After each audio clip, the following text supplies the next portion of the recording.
We're broadcasting live from our Pocket Soul studios right here in Highlands, Harare. My name is Zain Jamo and welcome to the main news. And of course, it's a lovely evening to you, Joyce. Well, a lovely evening to you, Zain, and a warm welcome once again to our viewers. My name is Joyce Mabiga. Piswe Jomunika is on sign language. And later on, Renewable will be joining us from our Montrose studios, but these are our leading stories.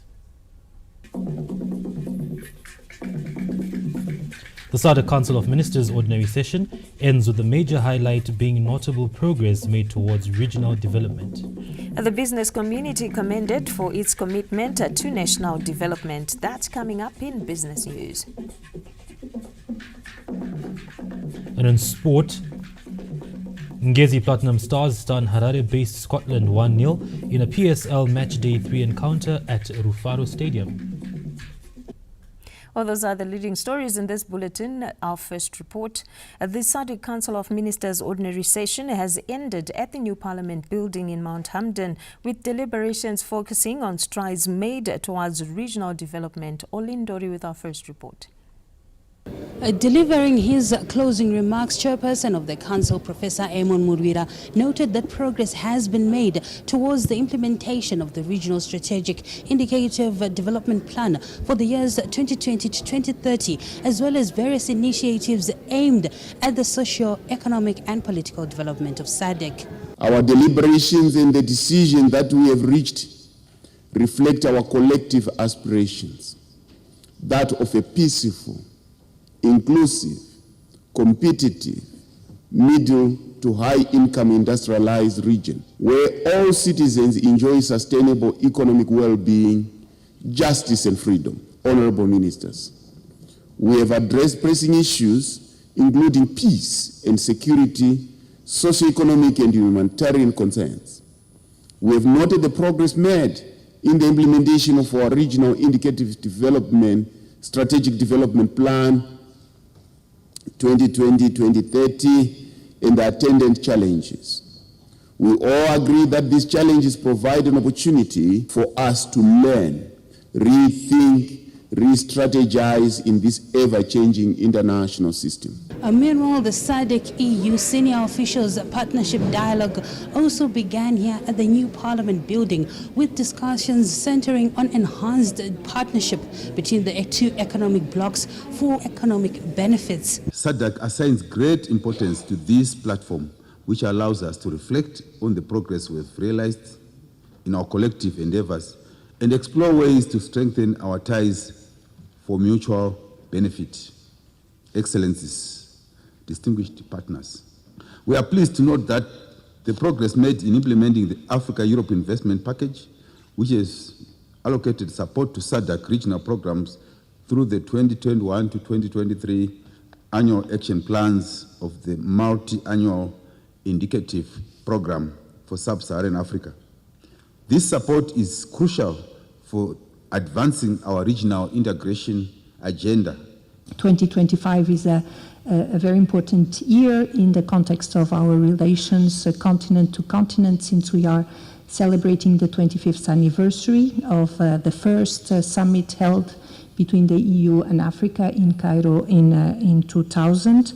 And we are very much looking forward to welcoming you in Brussels for a ministerial meeting between the EU and the African Union in May. During Saturday's ministerial meetings, agreements in areas of trade, cooperation, agriculture, mining, health, among others, are expected to be signed between the SADC and the European Union. Olina Ndori, ZBC News, Mount Hamden. Government has made significant strides in ensuring the availability of essential medicines in the country's health facilities. Let's take a look. In a media briefing in Harare this Friday, the Minister of Youth and Child Care, Dr. Douglas Mwambeshwara, said availability of essential medicines has significantly increased, driven by more investments in medication. The country requires approximately 17 million worth of medicines monthly. The figure only covers the most essential medicines. The availability of essential medicines increased from 22% in 2023 to around 50% by the end of 2024. The increase in availability has largely been due to increased investment in medicines. For instance, currently, there are two main medicines supply contracts, namely Intrapharma, which has got a contract of around 24 million, and Clean Planet around 17 million. Government is also taking proactive measures to ensure the continued availability of essential medicines, particularly for HIV and AIDS patients, in light of the withdrawal of funding by the United States government. We have already taken measures to cover the gap because we had enough medicines up to end of June for HIV, for ART. That is for those who are HIV positive who are on ART. And we have already started our procurement process to cover the gap to increase the medicines up to end of September, whilst we are also seeing how the executive order is going to be finally executed. But we are already making efforts through Treasury and through National AIDS Council to make sure that in the event that those medicines are not procured, we have got enough funds already on standby. Government is also upgrading its medical equipment across the country. Efforts to re-equip clinics and hospitals have led to the installation of new theatre equipment in over 60 secondary care facilities. Additionally, 20 digital X-ray machines have been installed and new MRI scans are now available at Mpilo and Parenyatwa hospitals. Furthermore, radiotherapy centers at Parenyatwa and Mpilo are now operational, with plans underway to replace the old machines with new ones worth more than $30 million United States dollars, funded by the sugar tax. Abigail Tembo, ZBC News, Harare. Relations between Japan and Zimbabwe are on a growth trajectory, with the Asian nation injecting nearly $500,000 United States dollars for various projects. Peter Chivima reports. With Zimbabwe working towards achieving a landmine-free nation by 2028, the Japanese government has contributed over $250,000 United States dollars for mine clearance efforts in Mashonaland Central and East provinces in partnership with Yellow Trust, which is implementing the project. In addition to mine clearance, the Japanese government has funded various initiatives in education, gender, and health, totaling nearly $500,000. A memorandum of understanding to fund these projects was signed in Harare this Friday. It allows us to work with our partners here in the government of Zimbabwe and other mine action operators here in Zimbabwe to take a step closer to that completion timeline. This is going to go a long way in giving the correct and appropriate care to the patients that we have. Secondly, the second vehicle will be used on outreach treatments and carrying over any ill patients from there. We are going to utilize this amount to build the resiliency of our communities, but focusing on the survivors of gender-based violence.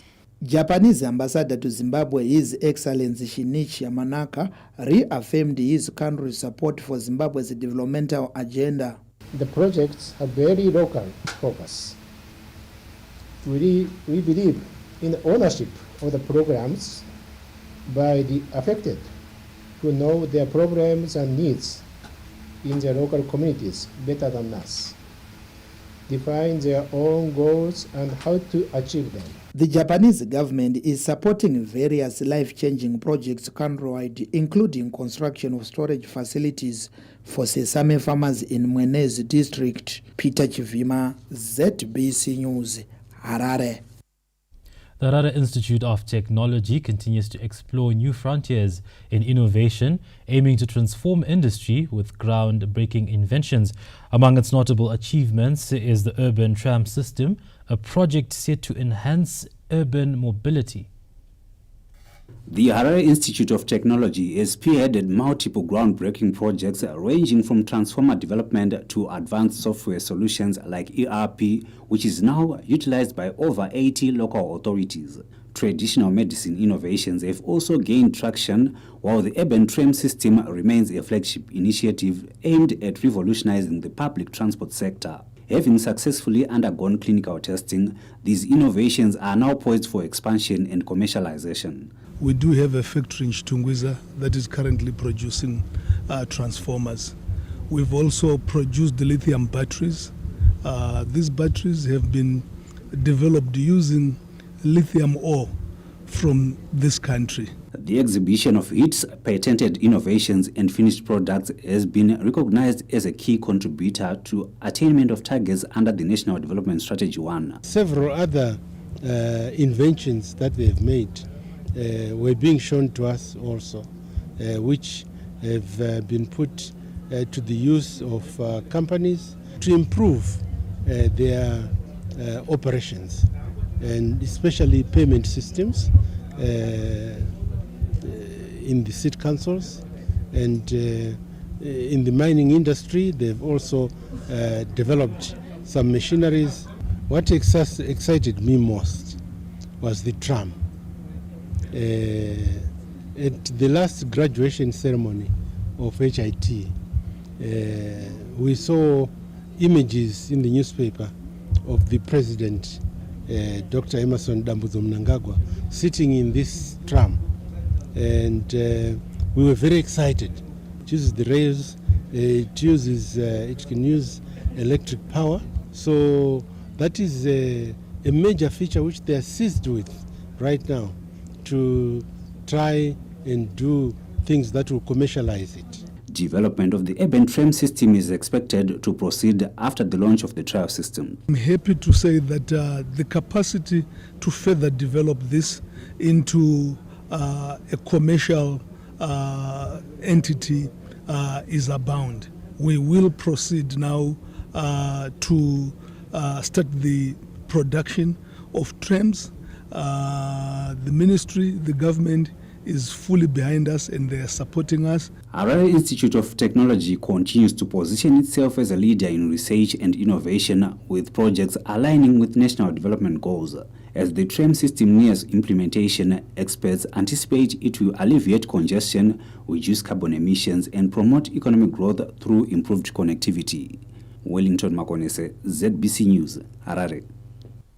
Stakeholders in Mashonaland Central Province have convened in Bindura this Friday to coordinate their winter wheat targets and preparations for the season. Mashonaland Central Province has set a target of putting 28,500 hectares under wheat during the forthcoming winter wheat season.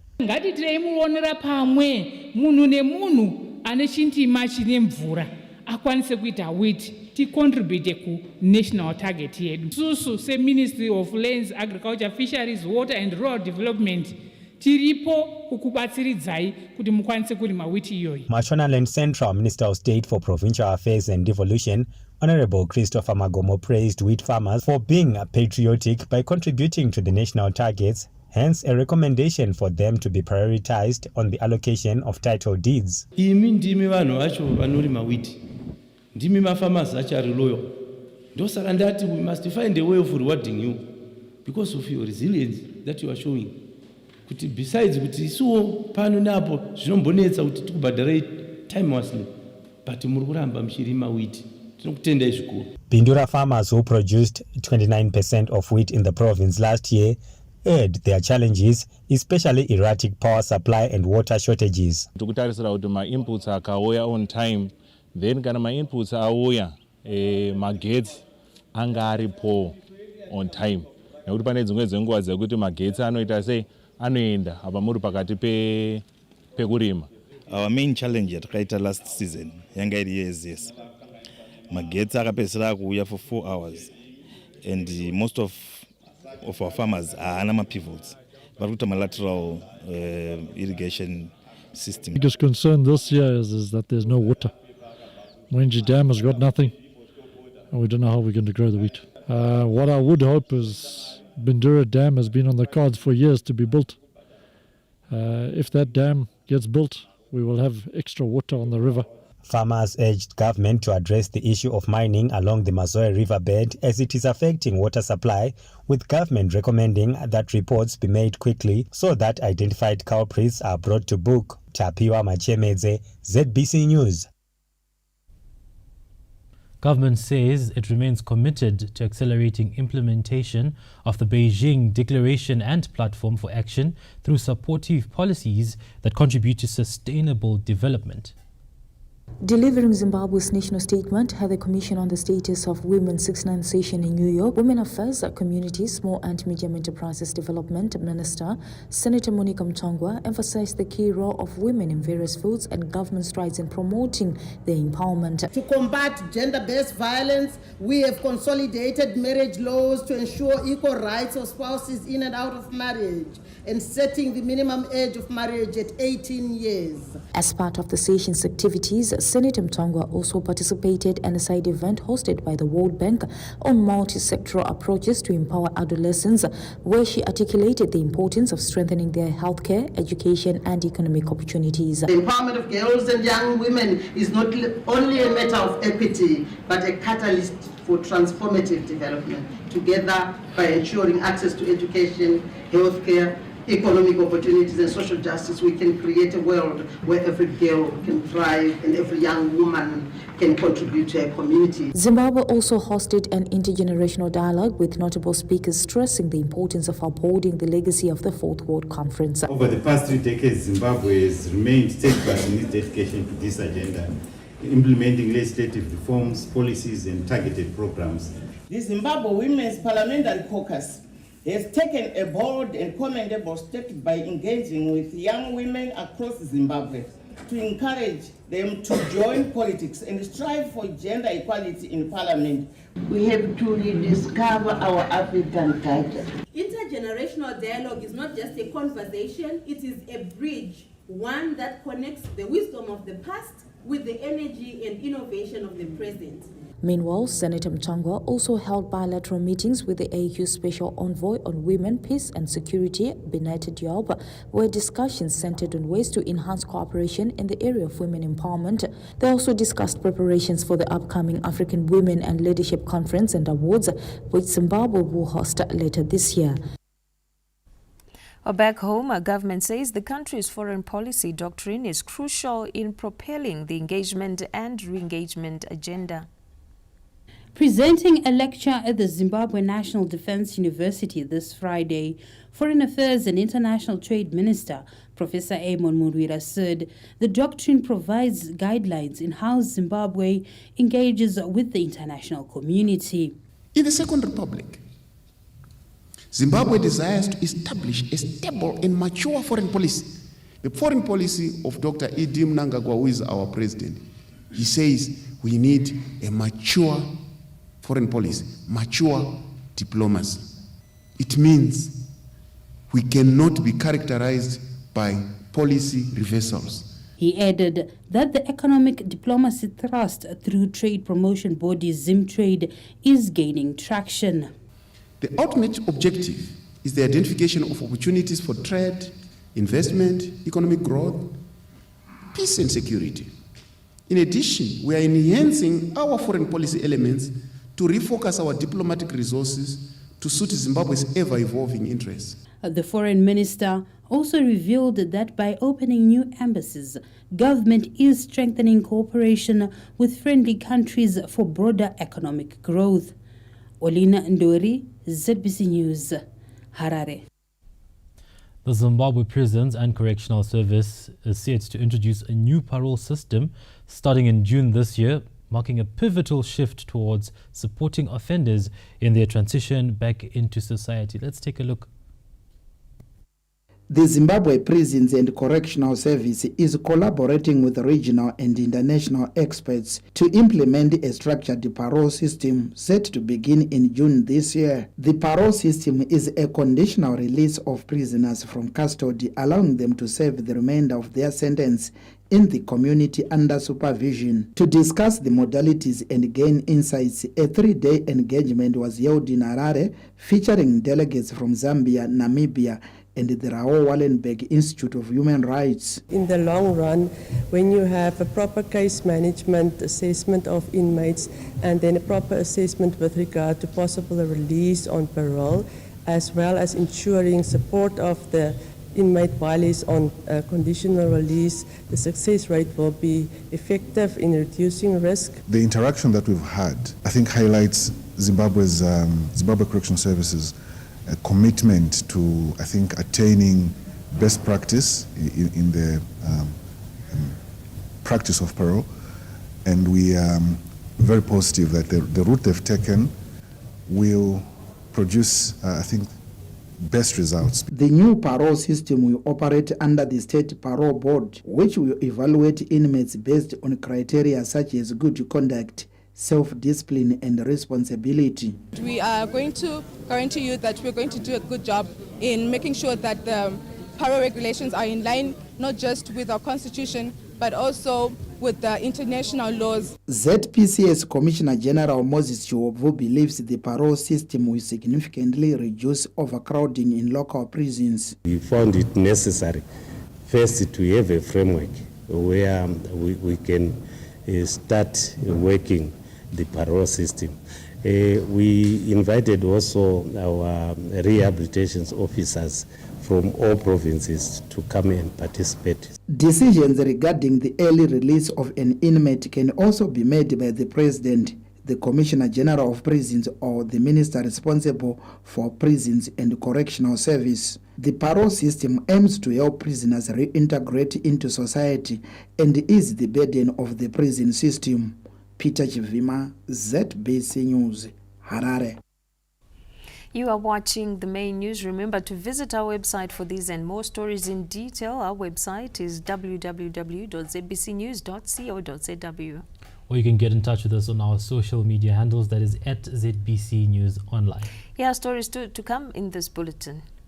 The business community commended for its commitment to national development. That coming up in business news. And in sport, Ngezi Platinum Stars done Harare-based Scotland 1-0 in a PSL match day 3 encounter at Rufaro Stadium. The main news takes a breather. We'll be back with you shortly.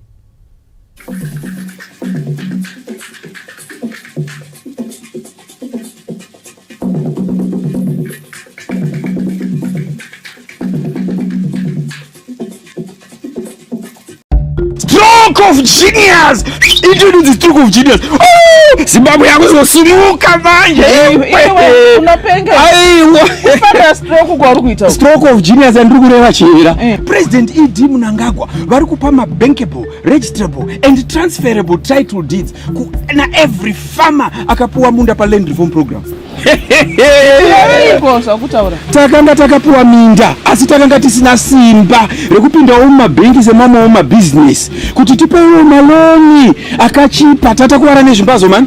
Zvino ne stroke of genius yekupuwa matitle deeds tikupinduka mubhengi sevamwe tutopuwa maloni takutodevelopa mafama.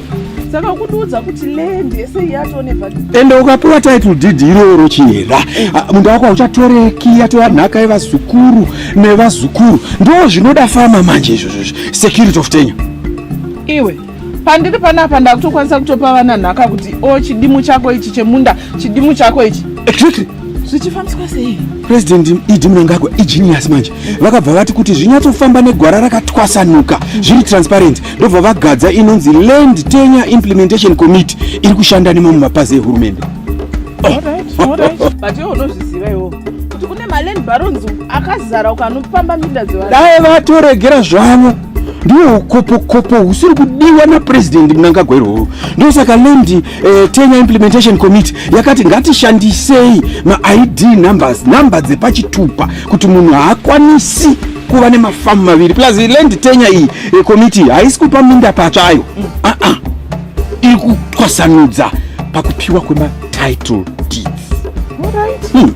Iwe saka zvichireva kuti taatoprotected kasei mavarimi. Exactly manje. Ukanzwa kuti une stroke of genius here. President E.D. apa vasikira vana veZimbabwe upfumi. Ivanhoya ukautiti stroke kwaje.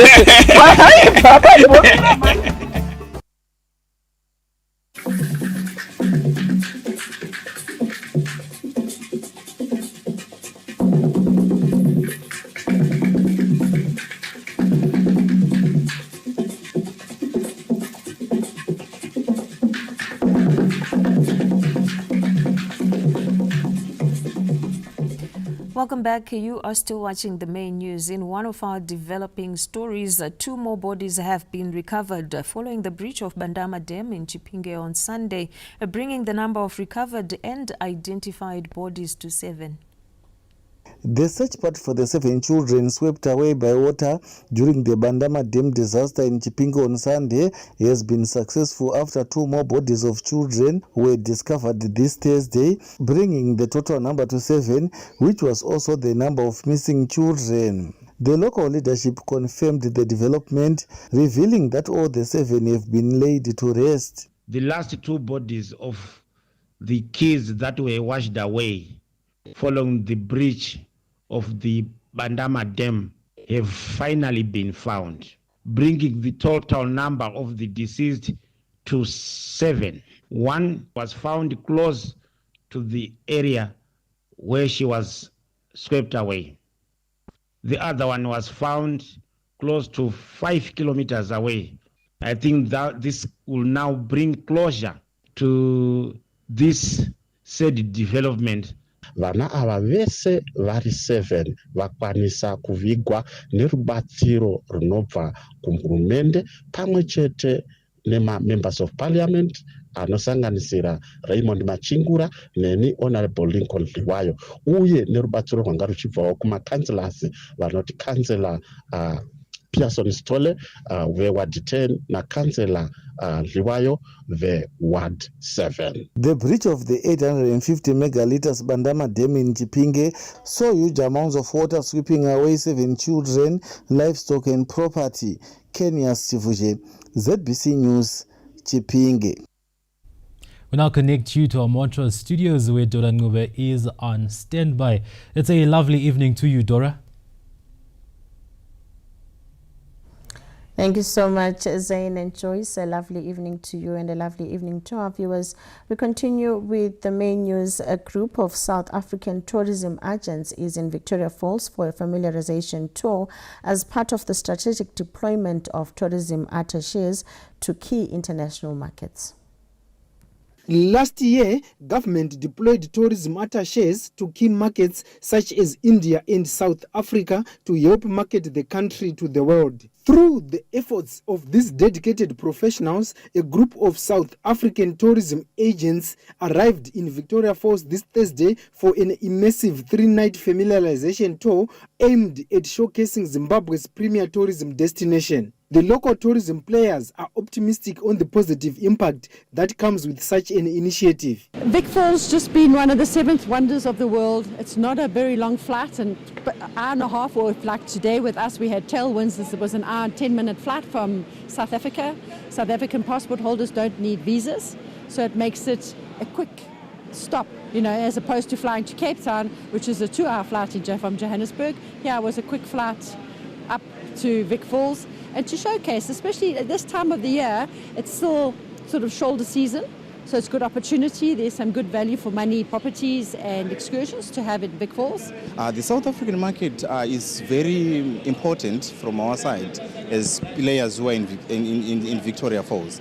Basically, since in most cases we don't have the flights that are hitting Zimbabwe direct in Vic Falls.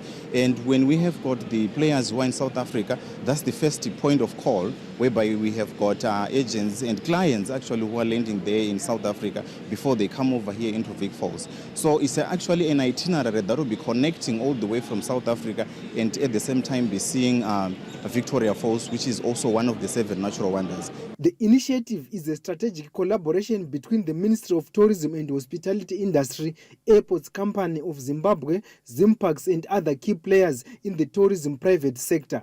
In 2023, Zimbabwe received over 300,000 international tourists, with Pretoria contributing 20% of them. Tichaona Kurewa, ZBC News, Victoria Falls.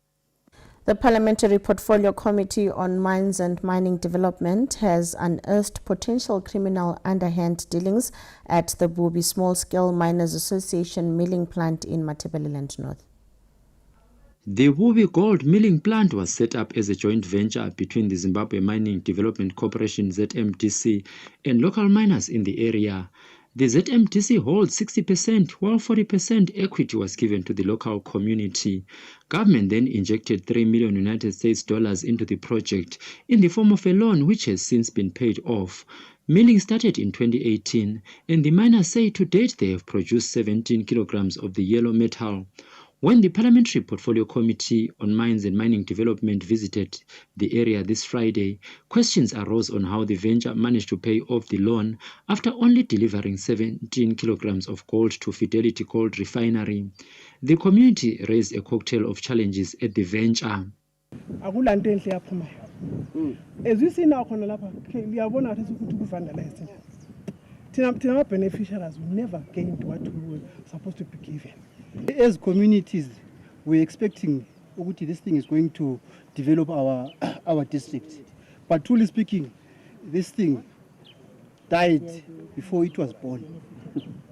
ZMTC destroyed this project. The miners at the venture have lamented alleged lack of accountability and transparency. Among some of the allegations raised is the purchase of 3 tractors and a lorry to ferry ore, with only 1 tractor having been delivered, despite being fully paid for. It also emerged that 7 compressors were fully paid for, and only 3 were delivered, and the weighbridge was bought and fully paid for, but only parts of it were delivered. It was 2 tractors, but Dolis only managed to supply 1. And there were legal issues which are being handled by the ZMTC legal department.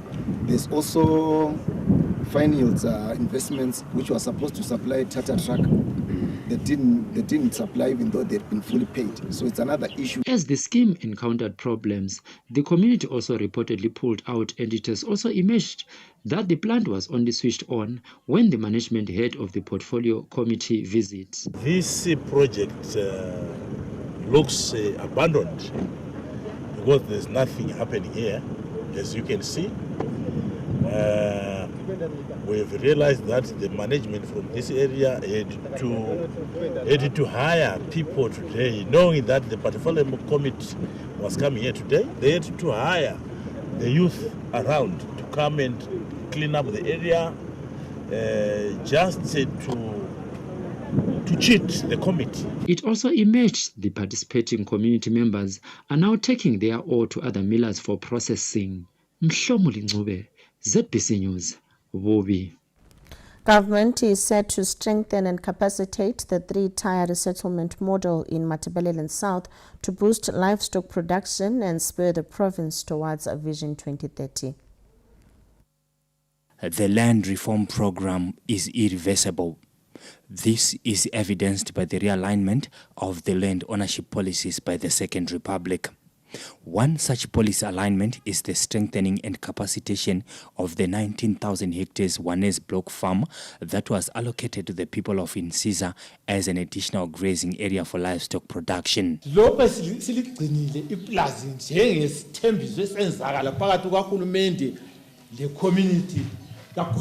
Laphana sifisa ukuthi senze ama projects eziko.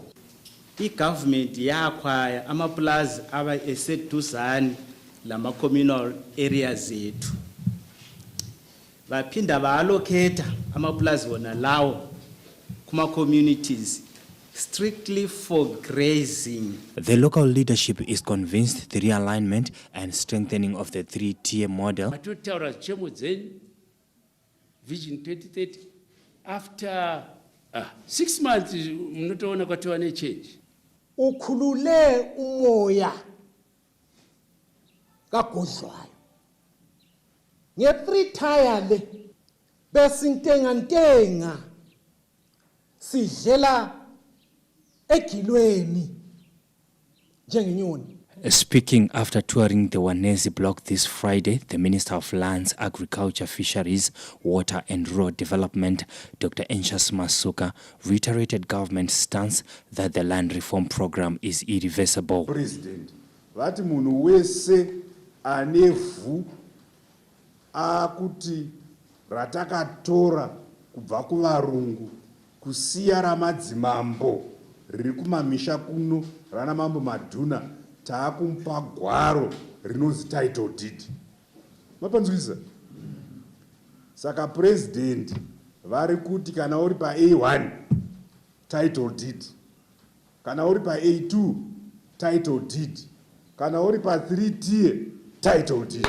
The 3-tier is a resettlement model where land is separately allocated for grazing, homesteads and cropping. Government is on a drive to ensure there is secure tenure for land acquired through the land reform program through issuing title deeds, with President Emmerson Mnangagwa having launched the land tenure implementation system in December last year. Over 2,500 land title deeds are expected to have been issued by end of this month, with more than $1 million United States dollars having already been paid by farmers since the launch of the program. Providence Maranelli, ZBC News in Caesar. And from Matabeleland South to Lower Gweru, where a new village business unit has been commissioned as government seeks to transform the livelihoods of previously marginalized communities. The Second Republic continues to fulfill its inclusive development approach, with the Lower Gweru community being the latest to benefit from the establishment of a village business unit, VBU, set to transform their lives. The VBU, which comes with a solarized bowl and a nutritional garden, will benefit over 1,000 households from villages who were in dire need of clean source of water. Masure ukuti achishanda zvakanyanya tichibatikana mombe dzishayiwa zvekumwa, shayiwa madiridziro emagadheni, tichifambira mvura distance yakakura chaizvo. Saka tachimuka kuma3 eusiku tichinomiririra mvura. Tanga tiri vanhu vanga vachitambura chaizvo tichifamba ma5 kilometers tienda kotsvaka mvura, asi iko zvino mvura yapadhuze. Government reassured communities of its commitment to the inclusive development approach. Tsinkani solarized bowl illustrates the new dispensation strategic development approach that recognizes the need to mitigate and galvanize communities from the negative effects of climate change by bolstering access to clean and reliable water like the one we are commissioning today. Over 100 village business units have since been rolled out in the Midlands province as the Second Republic continues to sustain agricultural activities and ensure food security, beginning at household level. Tafaraj Kumira, ZBC News, Lower Gweru. And all that's it from us here at Montrose. We now take you back to Joyce and Zain for more news. It's over to you guys. Thank you, Dora, for the updates. We bring it back to our Pocketsville studios. The government has moved a gear up in incentivizing the renewable energy sector to attract additional funding for projects launching the renewable energy certification for power producers. Renewable energy certificates, RECs, will be awarded to power plants for every megawatt hour of power produced through renewable energy means. Africa Institute for Carbon Trading and Sustainability Chief Executive Officer Kudama Nyanga says the initiative is a reward for generating clean energy. REX represents a renewable energy certificate that is given to power plants for every megawatt hour of power that is produced. So it's a reward as long as you are generating power in a cleaner way through renewable energy means, then you are rewarded for producing that power as long as there's evidence for that.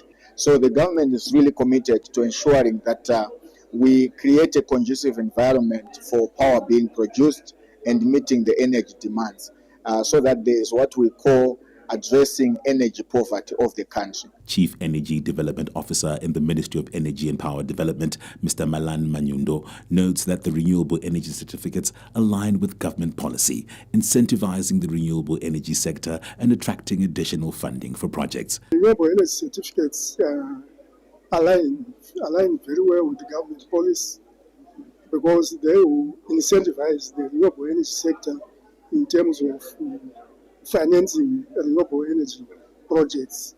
It's additional funding which is coming for renewable energy projects. So it's very important.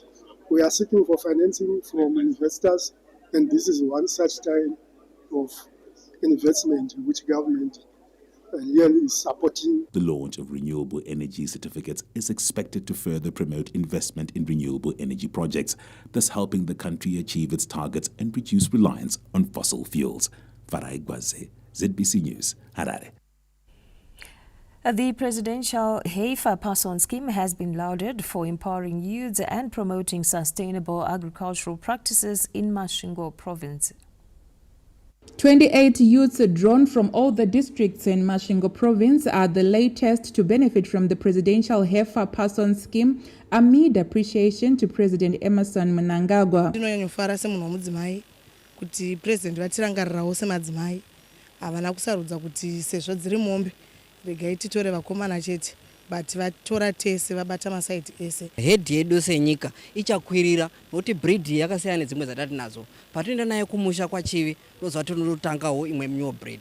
Saka tinotenda zvikuru nechiito chatapuwa ichi. Maitha anga achiswera ari mutoriro achiswera achiita zvisakarurama asi zvabatsira kuti vakwanisa kunge vachifokasa on farming, on agriculture. ZANU-PF Youth League National Deputy Secretary for Finance, Comrade Calvin Chauke, said the scheme will ensure food security and nutrition for communities as beneficiaries are expected to pass on the cows from the cattle they received to second-line beneficiaries in a move meant to sustain the initiative. Yona iyo che project itaendla kuma youth vakuma chokuyendla yekusiku nesiku utapfuka akatachuka kuhomia yena ihanyanjani homia yena. After handing over the heifers at Section 12 in Triangle this Thursday, the Director for Economic Affairs and Investments in Masvingo Province, Mr. Clever Chingwara, reiterated that those selling the heifers will be arrested and prosecuted.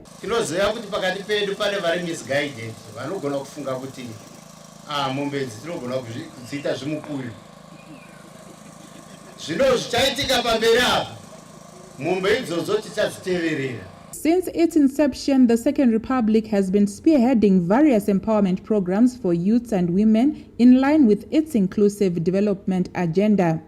Gay Matambo, ZBC News, Chirezi. Government says it will clear school fees arrears for pupils under the Basic Education Assistance module before the end of the school term as part of efforts to support the Education for All initiative. There are over 1 million pupils benefiting from the Basic Education Assistance module countrywide, with the government covering their educational expenses.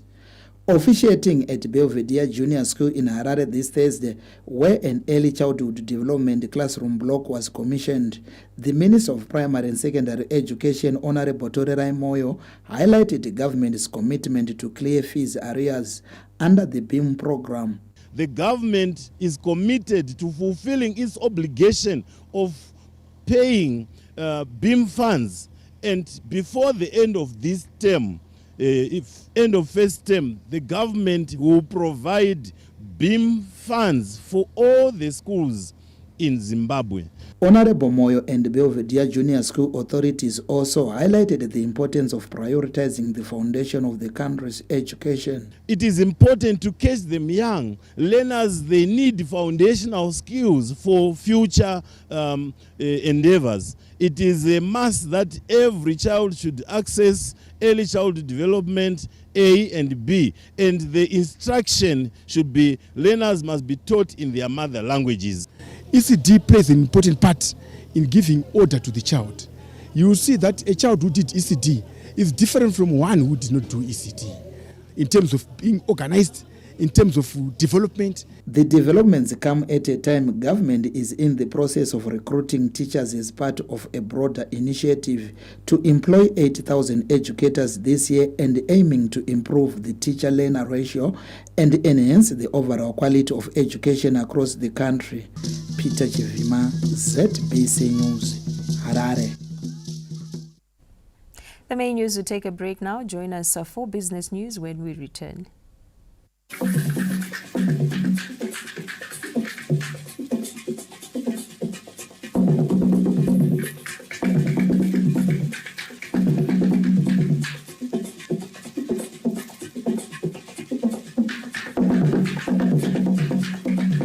Step up with DSTV and we'll show up by giving you more incredible entertainment. Going to have a little fun. Upgrade your subscription between the 13th of January and the 31st of March and get an even higher package for a whole month on us. To the back of the net! There's nothing better than putting a little bit in but getting a lot out. This is the time to take risks. Incredible! I've heard good things about you. Don't let me down. Step up and we'll show up on your home of entertainment, DSTV. Welcome to a new era in tobacco farm. The Tobacco Industry and Marketing Board, TIMB, has rolled out the biometric grower management system to protect every genuine tobacco grower. With this innovative technology, only you can verify your identity for account adjustments, input collection, stop orders, and insurance. You also get support and payments without delays. Biometrics offer you security, efficiency, and transparency. Why wait? Visit the nearest TIMB office now with your national ID. We will capture your fingerprints and link them to your grower number. You can also register at tobacco selling points as you sell your tobacco. It's fast and it's easy. We guarantee that your biometric data is protected and will only be used to improve the tobacco industry database and processes. Our offices are in Harare, Mutare, Musape, Marondera, Bindura, Karoi, Mvurwi, and Chinhui. Visit the office nearest to you, get your fingerprints captured, and secure a thriving future for the tobacco industry. Register your fingerprints. Secure your future. Grow with confidence.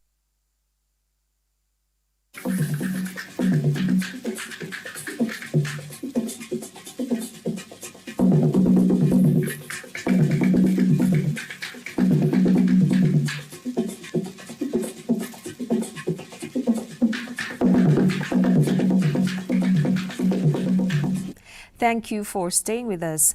The business community has been commended for its resilience despite local and global challenges, reflecting commitment to the national development agenda under the Second Republic.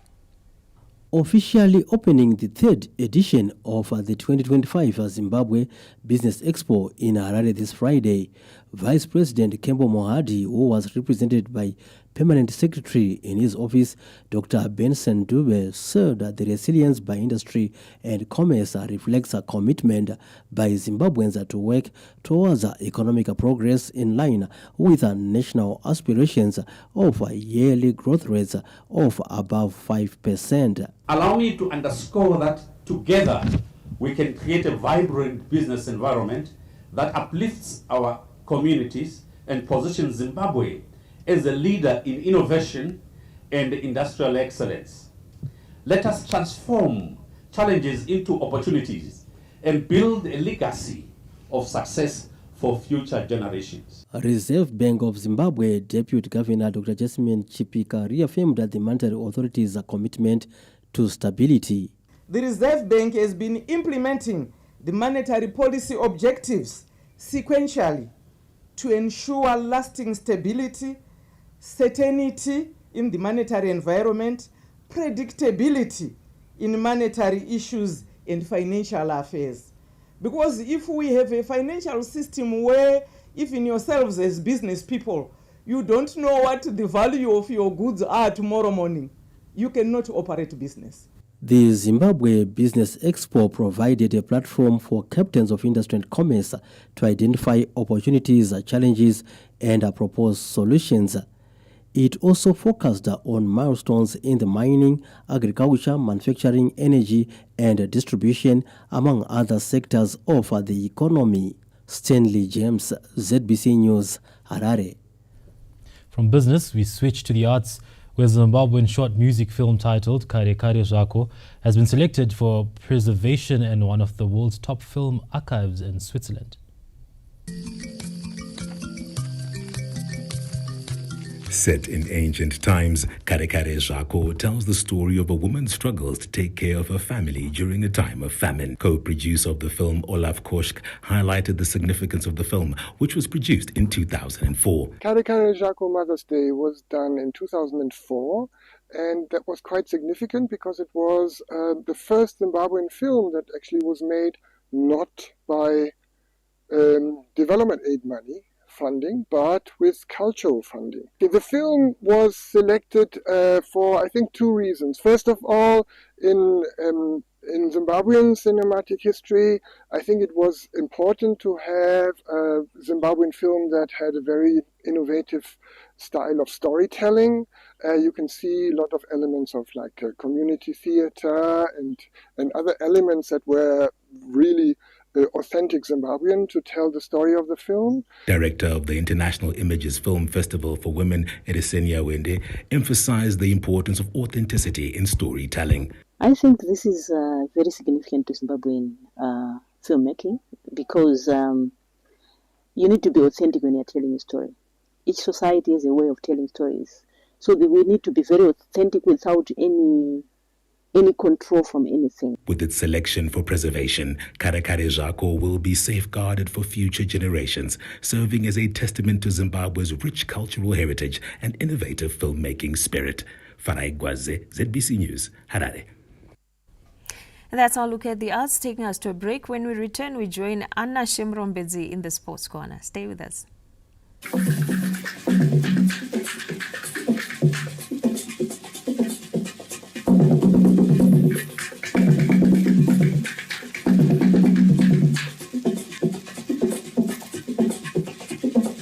When I first heard about Showmax, I was like, what's a Showmax?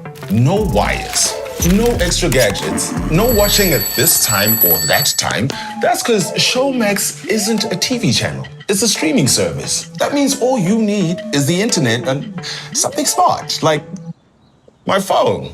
Instant access to tons of hit series, movies, and more. Best of all, there's something for everyone. So, what are you waiting for? Sign up for Showmax now.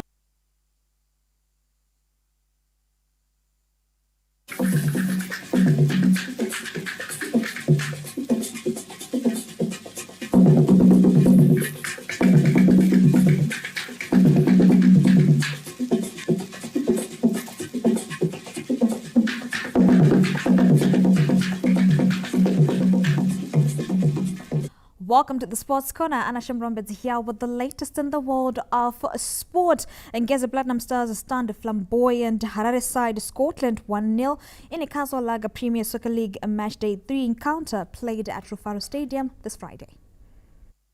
Madambura was solid in defense and decisive in attack as they sought maximum points against a team that was top of the log going into the match. With the match going to half-time delicately poised, it was Ngeze Platinum's persistent probing that paid off. The introduction of youngsters Tinashe Mavudzi and Tinotenda Ditima in the 70th minute gave the Mondoro side more impetus, forcing Scotland to concede a penalty in the 81st minute. Kudzai Chiguida stepped up to convert and give Ngeze maximum points. I just hope also this win is going to give us a lot of confidence going forward, because what is important is too early of the season, but what is important is to make sure we have the consistency in performance, consistency in winning, consistency also in making sure our tactical approach is super every game that we are playing. Then we start talking about something. But as of for now, I think we just need to celebrate today, and we refocus to shift for the game that we're going to play on the next game that we're going to play against Triangle. On the other hand, Scotland coach Tondera Indiraya described the defeat as a setback. Long season for us, yeah, but I'm glad that we then handled the next match in a very good way, and we played Cape United here. And those are the things that we should be working on the boys going forward.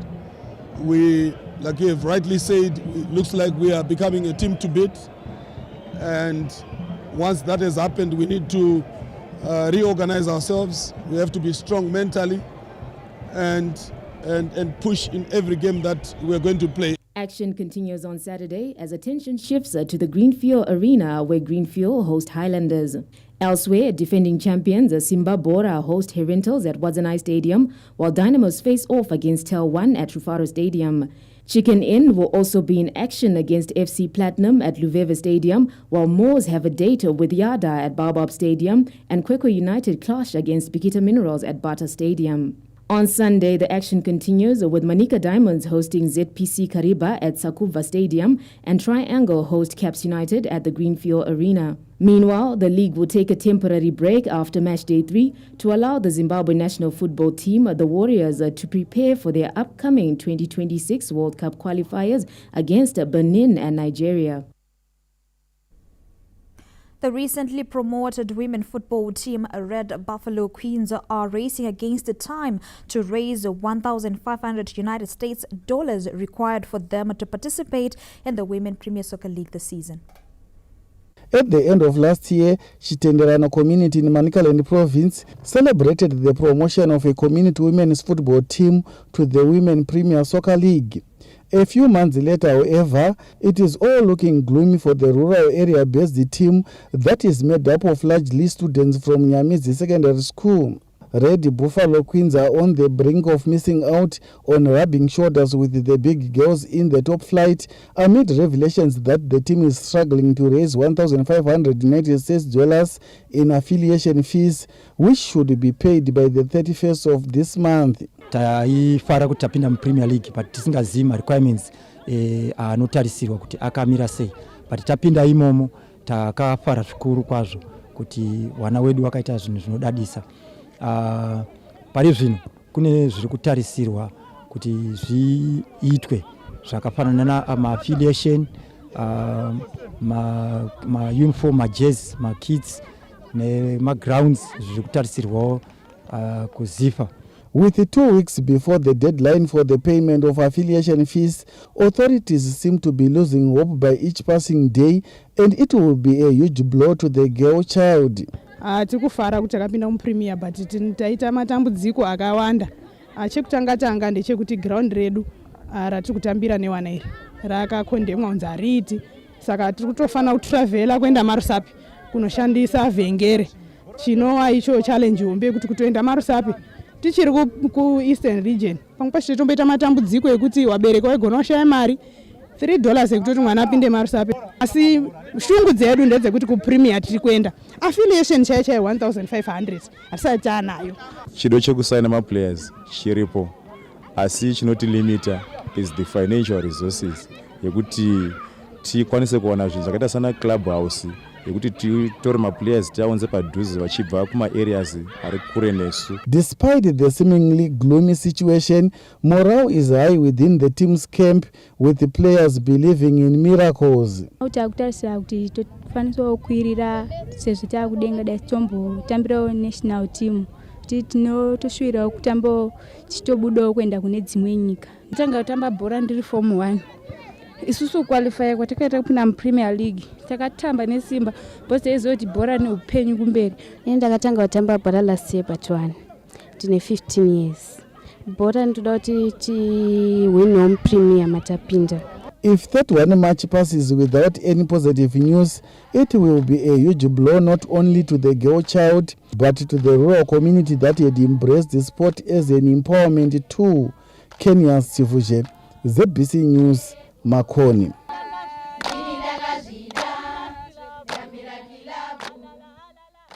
Sports and Recreation Commission SADC Director General Elton Ngomasha has been cleared of all charges and is set to resume her duties immediately. This comes after a disciplinary hearing before an independent tribunal acquitted her of any wrongdoing in its 21-page determination on the 11th of this month. In a statement, SRC Chairperson Gerald Mlochwa announced Ngomasha's return, highlighting the tribunal's findings and the board's support for her resumption of duties. Ngomasha's suspension, effected in October last year, had sent shockwaves in the sporting fraternity, particularly given her successful stint as chief de mission for Team Zimbabwe at the 2023 African Games in Accra, Ghana. During her suspension, Sebastian Garikai took over as acting director general, a role he had held before. Following her acquittal, Ngomasha is expected to focus on restructuring the SRC's human resources, armed with full confidence and support of the board.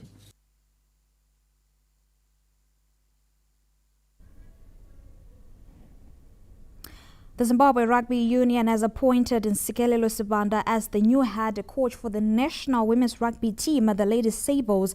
In a statement, ZRU Chief Executive Officer Sifiso Made said Sibanda takes over from Lisima Sarirevu, whose contract expired last month. Sibanda holds World Rugby Level 3 coaching credentials and has served as a World Rugby Match Commissioner. That's it from the Sports Corner. I take you back to the main desk. Well, many thanks there to Anna Shembrombedzi for giving us that detailed sports update and that capping tonight's main news. But before we go, here are stories that made the headlines.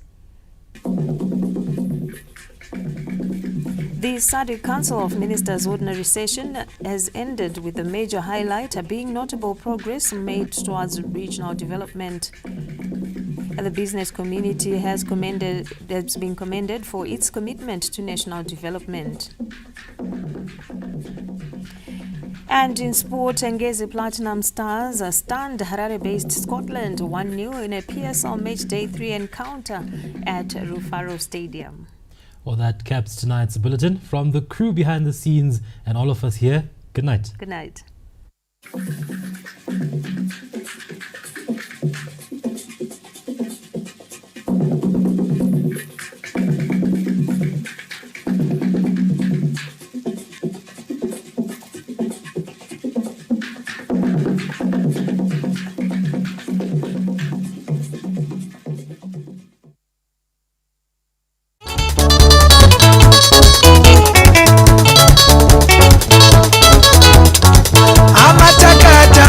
Kwemakore mazhinji ona rugare rwauya chose tose tofara Zimbabwe yose topembera inga nhasi tofara